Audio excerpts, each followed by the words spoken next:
getting results. This is News 6 at 11. Tonight, the mom caught in the crossfire, shot in the head in front of her child. First, though, the arrests and the heartbreak. 3 teens charged in the beating death of a local high schooler. We have new details on them and new reaction from the mom of Roger Trindade. Good evening, I'm Matt Austin. And I'm Lisa Bell. Trindade's mom posted a message on social media after police arrested 2 15-year-olds and a 14-year-old in connection with her son's death. News 6's Eric Sandoval is live in downtown Winter Park tonight with more on this. Eric? Yeah, Lisa, I want to show you this memorial that's growing here in downtown Winter Park tonight. Some fresh flowers and fresh plants have been set here. Investigators say Trindade was actually jumped in this very park by a group of teenagers back in October. Today, the medical examiner declared his death a homicide, and tonight we are learning more about the teenagers who were arrested. All 3 teenagers implicated in Roger Trindade's death are spending the night here at the Orange County Juvenile Justice Center. Winter Park police announced their arrests this afternoon. Jesse Sutherland and Simeon Hall, both only 15 years old, both charged with manslaughter and battery. News 6 found out both boys went to school here at the 9th grade center in Winter Park. We also found out a 14-year-old, a middle schooler from Maitland, was also arrested by Winter Park police. He was charged with tampering with a witness. Tonight, we watched as more flowers and plants were placed at this memorial for Trindade, possibly a sign of closure for some of his friends, but not for his family. Trindade's mother tagged News 6 in a statement that she posted on this Facebook page seeking justice for her son tonight. She recounted what happened the night of October 15th. She said Roger at 8:40 was happy to tell me that he would come back with his friend's father. He said, "I love you, Mother. It was the last time I heard my son's voice." She went on to say, "Today I suffer with the pain that tears my chest. Every day I suffer from a lack of that boy that illuminated my life. My son was murdered by these boys," she said.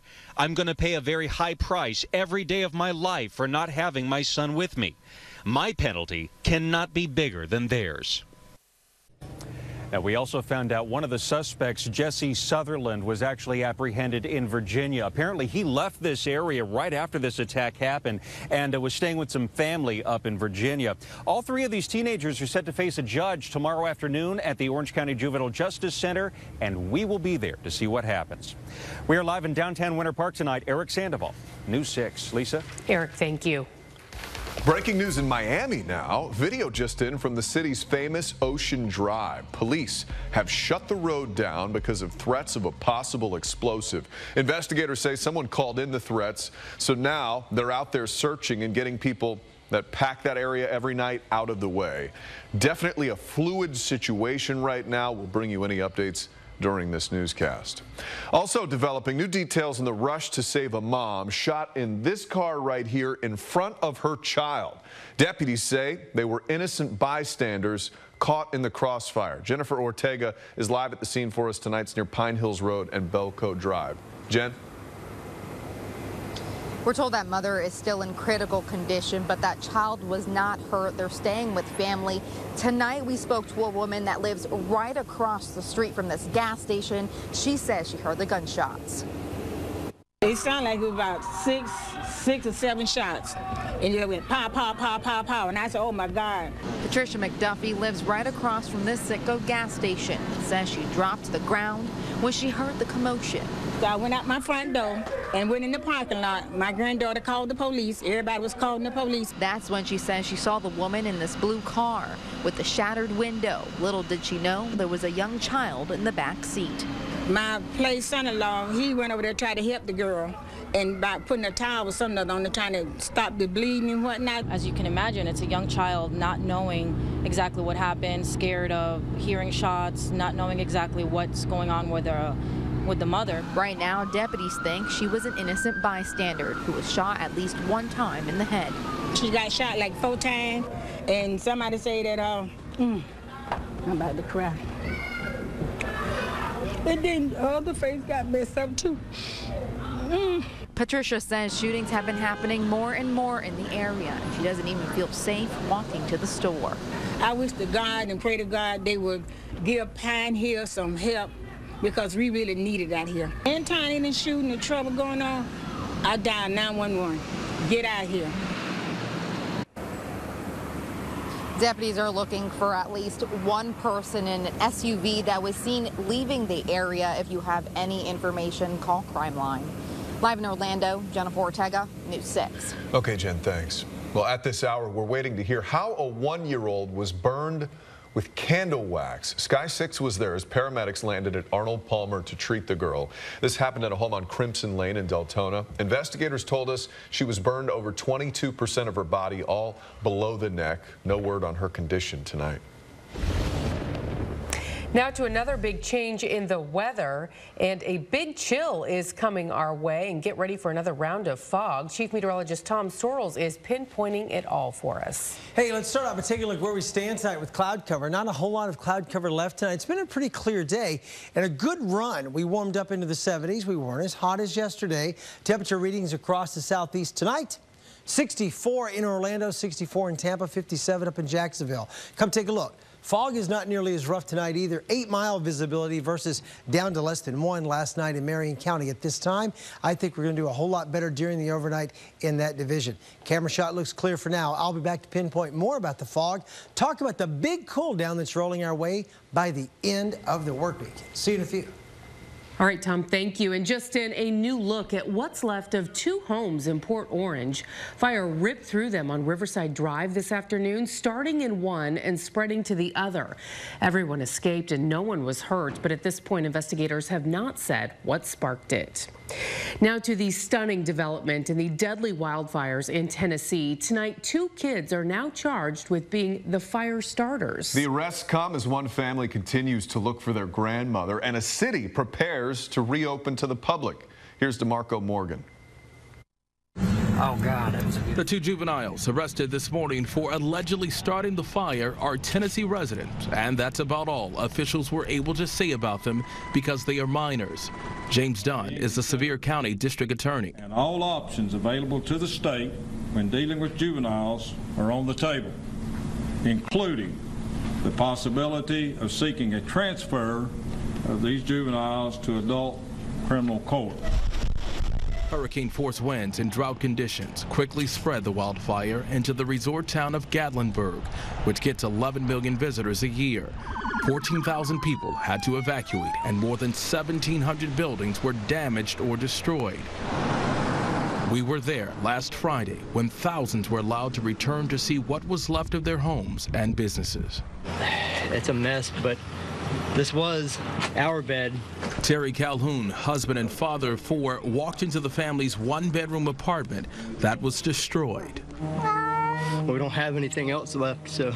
The town of Gatlinburg opened to the public last Friday, and residents and businesses were allowed to permanently move back today. The fire itself is about 64% contained. DeMarco Morgan, CBS News, New York. Now tonight, a brand new military satellite is in orbit after a beautiful blast off from the Space Coast. We have engine ignition, 2, 1, and liftoff of the United Launch Alliance. That satellite sat atop a Delta IV rocket as it soared into the night sky at 6:53 this evening. Doesn't get much prettier than that, does it? That's how it looked from NASA TV.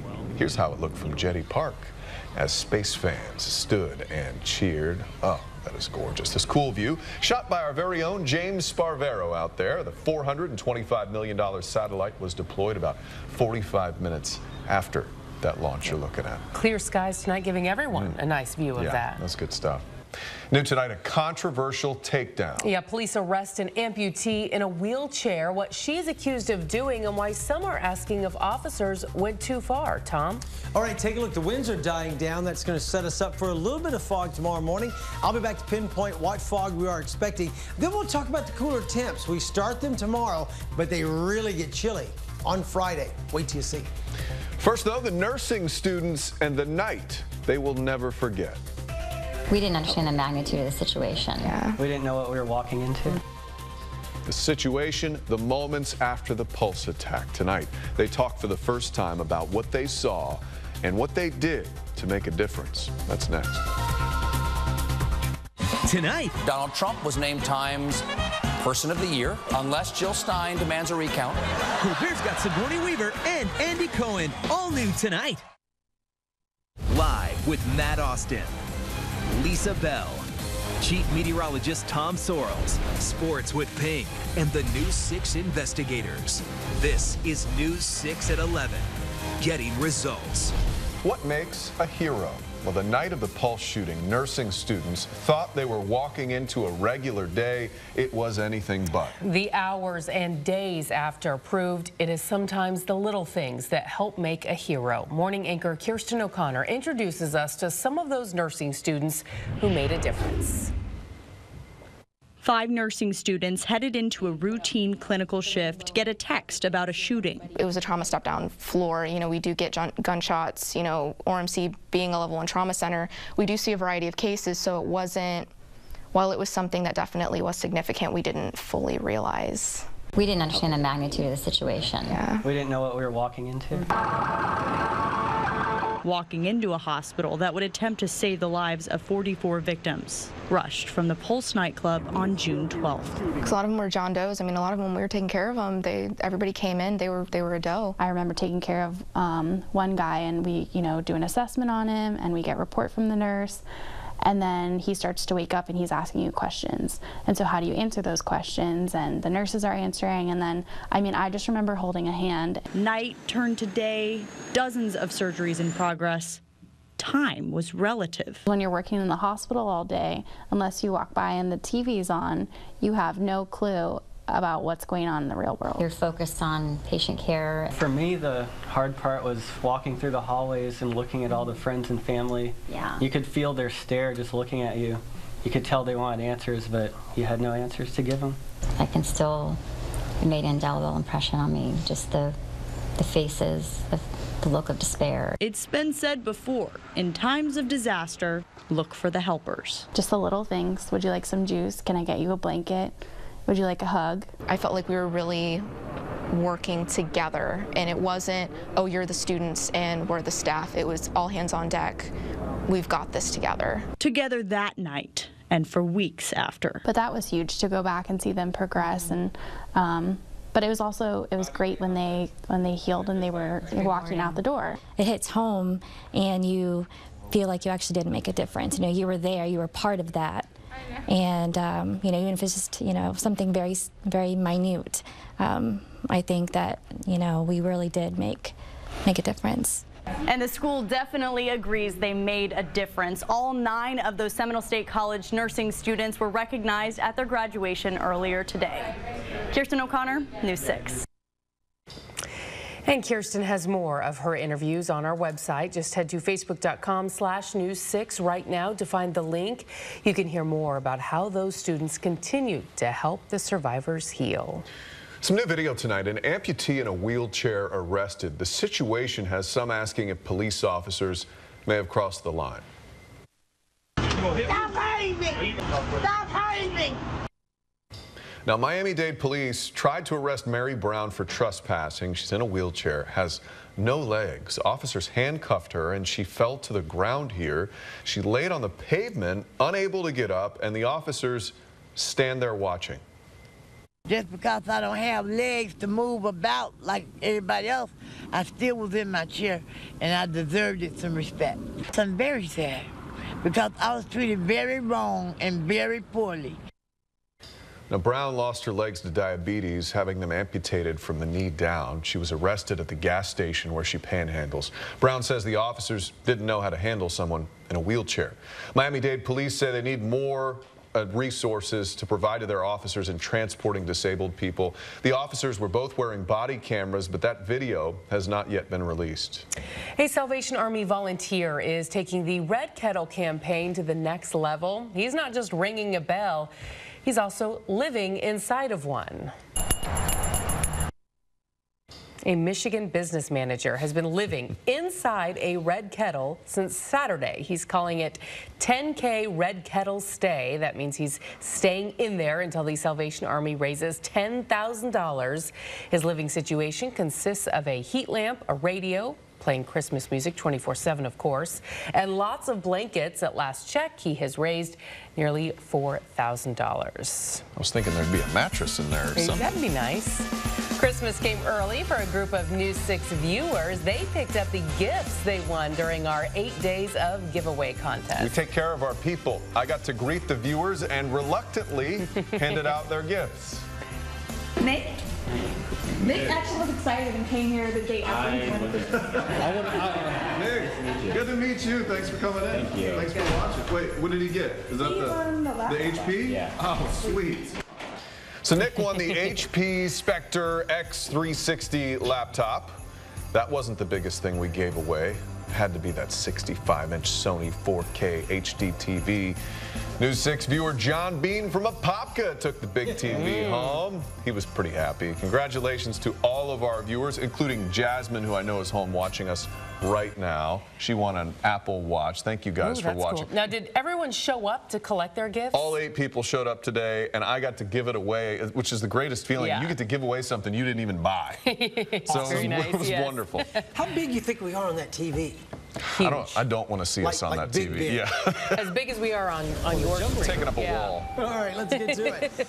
Big changes in the last 24 hours. The cool down has already started, even though it hasn't really started in earnest. We're 3 degrees colder right now than we were last night. At the same time, it's a lot cooler in spots. I mean, 10 degrees cooler already at the Cape than we were last night at the same time.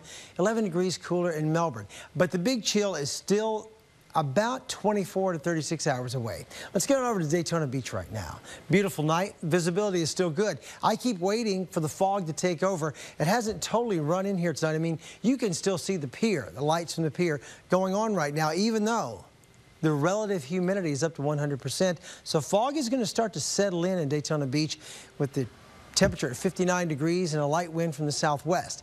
Temperatures all across the area beginning to drop again, 64 in Orlando, 57 in Ocala, and 59 out at the Cape. Winds are going to make a big difference, too. As things go calm, we lose all of our heat with very little cloud cover. That's the perfect situation for the fog. A little bit of wind to stir it up helps out. I'll show you in just a moment. Satellite and radar together here. Cold front way back up to the north. Doesn't roll in here until tomorrow into Friday. Friday is going to be a really chilly day.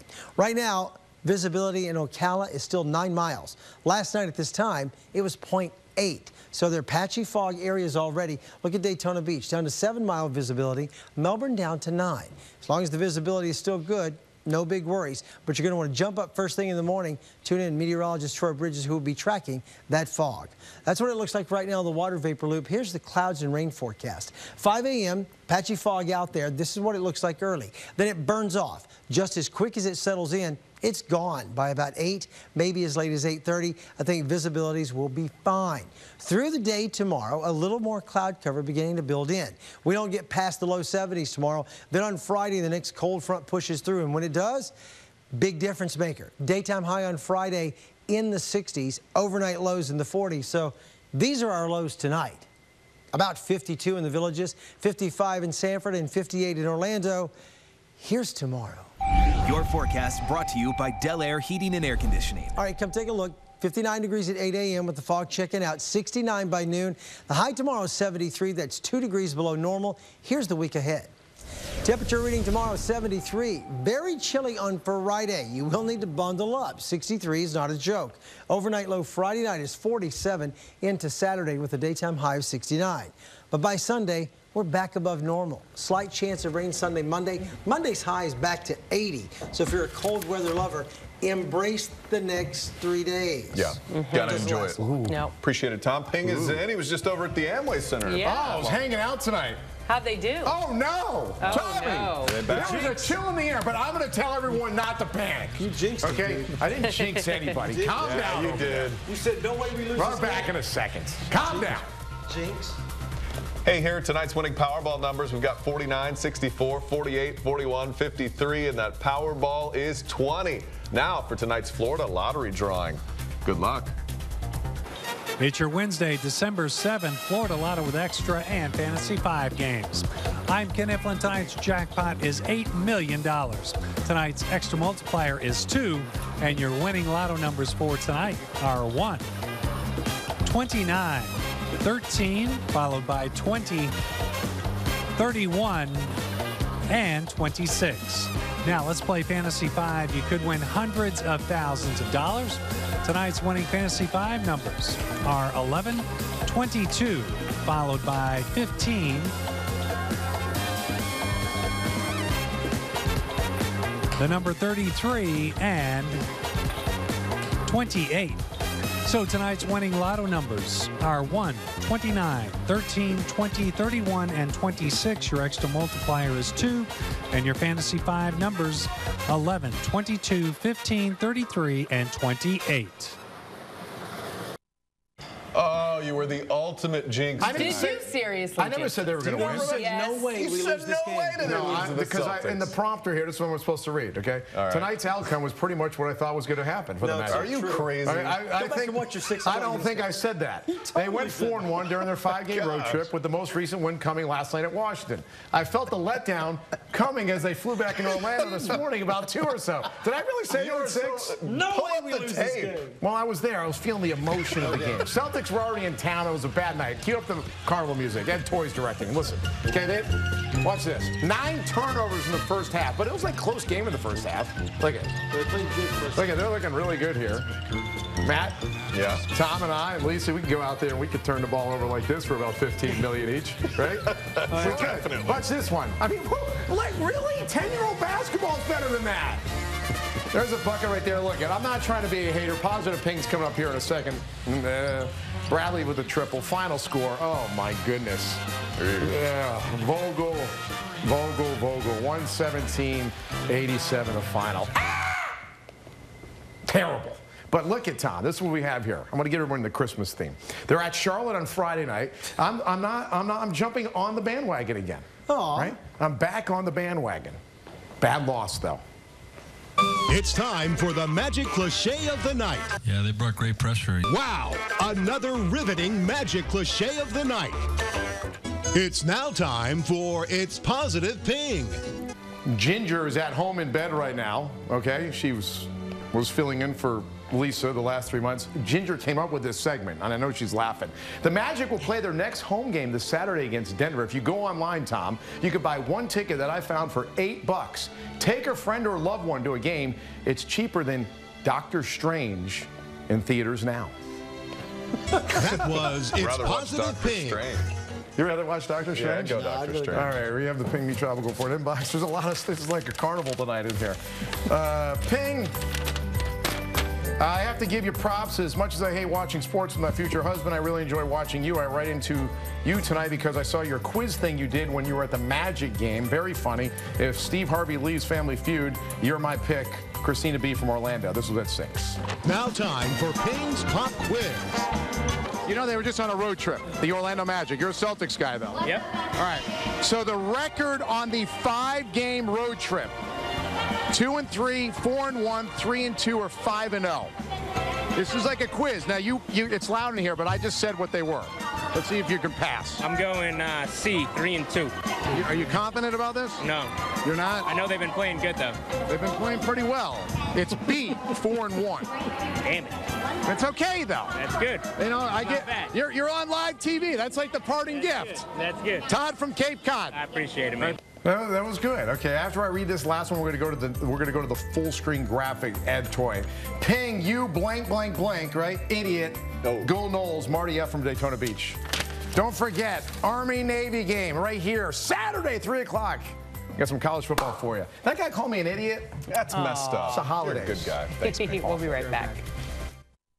All right, that does it for us. We break news on ClickOrlando.com. Morning news starts bright and early at 5 a.m. Have a great night. Good night.